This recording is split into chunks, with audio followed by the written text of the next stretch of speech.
Bale, ito yung trip namin ngayon, 15. So ito kahapon to, yesterday, November 16 yan eh. 17 daw. Balikan. So, yun lang, ito. Tapos na natira sa amin kasi yung iba nasa Gcash. nasa Gcash lang siya. Ito. Okay. 1, 2, 240, 2, 3, 4, 5, 6.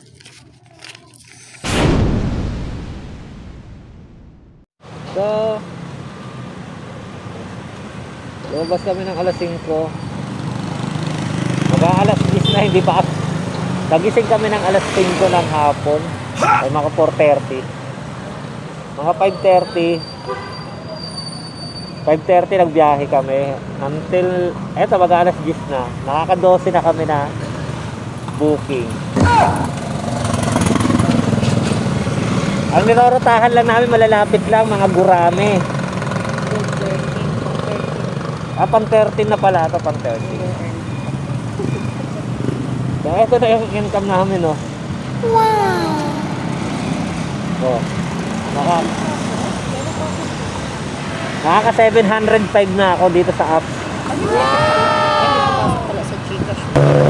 705 na yung pumapasok tayo sa apps. Ito, yung income namin. So, sa loob lang ng 5:30 na pagbiyahe namin hanggang mag-aalas 10. Medyo maganda-ganda ang biyahe namin ngayon, mga idol.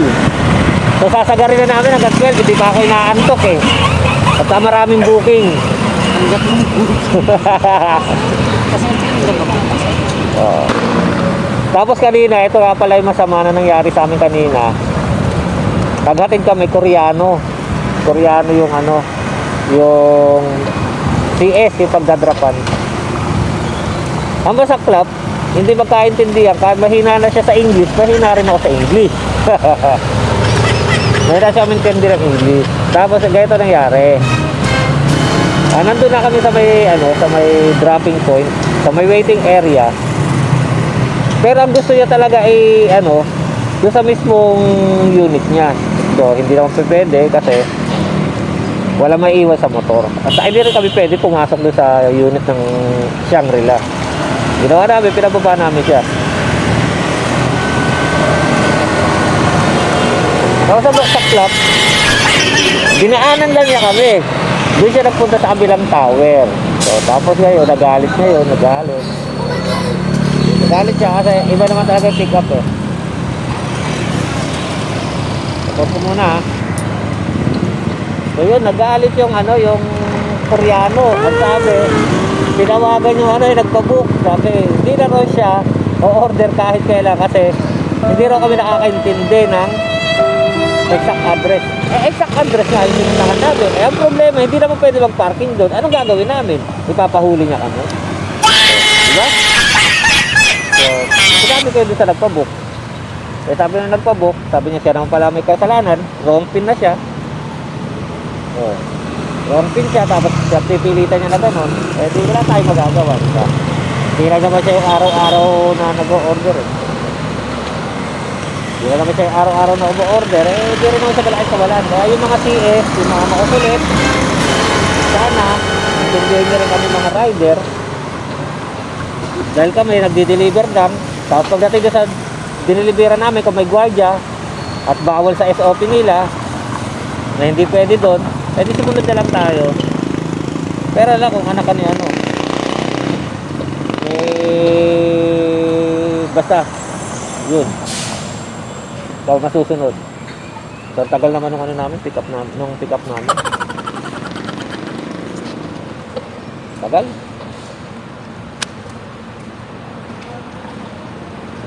No-oven pa yata yung pizza. Sige, mamaya. Kita tayo sa dropping point namin. Yo. Tara. Na tayo. Okay, biyahe na tayo mga kaibigan. So, nakuha na natin. Ito na, pag-13 na booking. Pag-13 na booking. Nakuha na natin. So, kakatita natin. So, mga idol, ito po natin sa may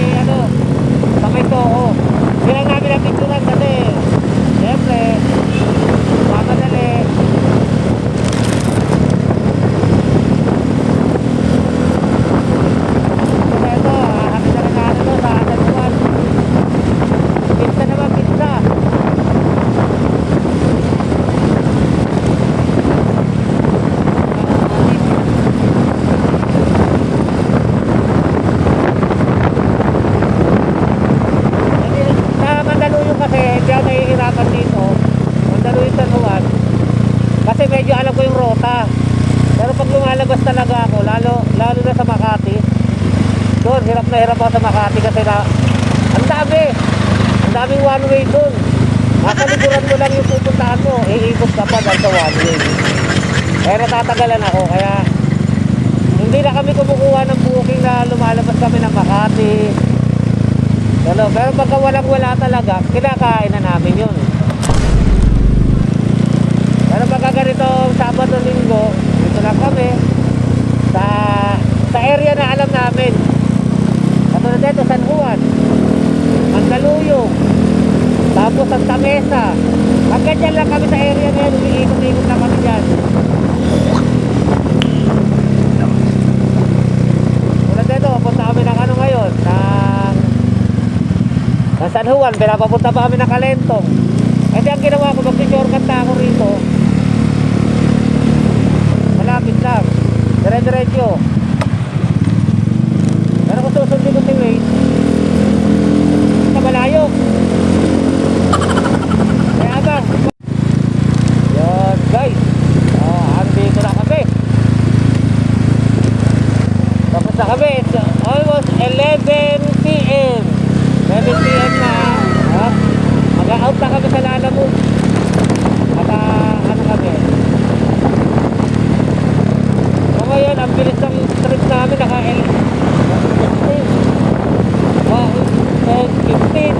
15 trips kami. Mamaya papakita natin sa apps namin kung paano yung kinita natin. At saka yung mga labas na dun yung katulad yung kanina, yung huli, yung balikan pero hindi pinadaan sa app. Bawa, isa lang ang hindi nila papunta lang po. Tapos kinontrata kami ni CS na kami na rin yung magbabalik. So dinoble lang yung yung bayad.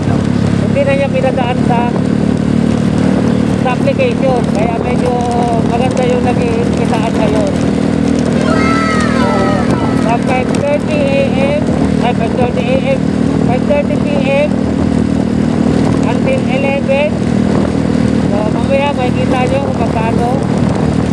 So nasa application namin nakinita. Kaya nagawa nyo mamaya pag-uwi lang natin sa bahay. At kami magpapahinga ka rin. Yun, nakauwi na tayo ng bahay. Tapos na tayo maglalamove serye na naman ngayon. Today, 5:30 start. Natapos kami ng 11. So, ayan natin yung kinita natin ngayon. Papakita natin muna yung sa apps. Yung sa apps natin. Papakita natin sa apps. Kung magkano na sa apps. Yun yung talagang legit na kinita namin. Bukod doon sa mga yung nakuha namin na balikan na hindi na pinadaan ni CS sa application para maliwanag na sa amin na talaga yun. Parang pinaka-tip. Kapag lagin lang ako So yun lang, diskarte lang. Mabubuhay ka rito.